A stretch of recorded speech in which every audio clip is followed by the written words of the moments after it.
In fact, one of the questions that I do keep asking every time we have this conference or even we sit down on the drawing board planning this conference is, why do we need to have a conference of school principals?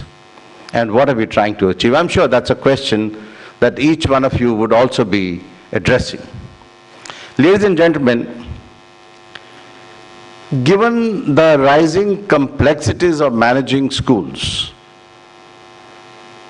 the school principals need a forum where they can share their experiences, their challenges, their success stories, such that they learn from one another and that they support one another, and this continuing dialogue would perhaps eventually someday, I hope, would lead to the policy making in the country.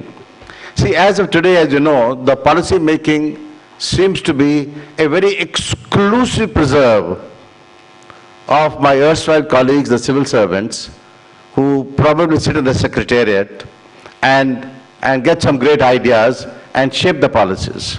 I am not sure, in fact I doubt very much, as to how much of a participation do the school principals as experienced practitioners have in making a national policy on education.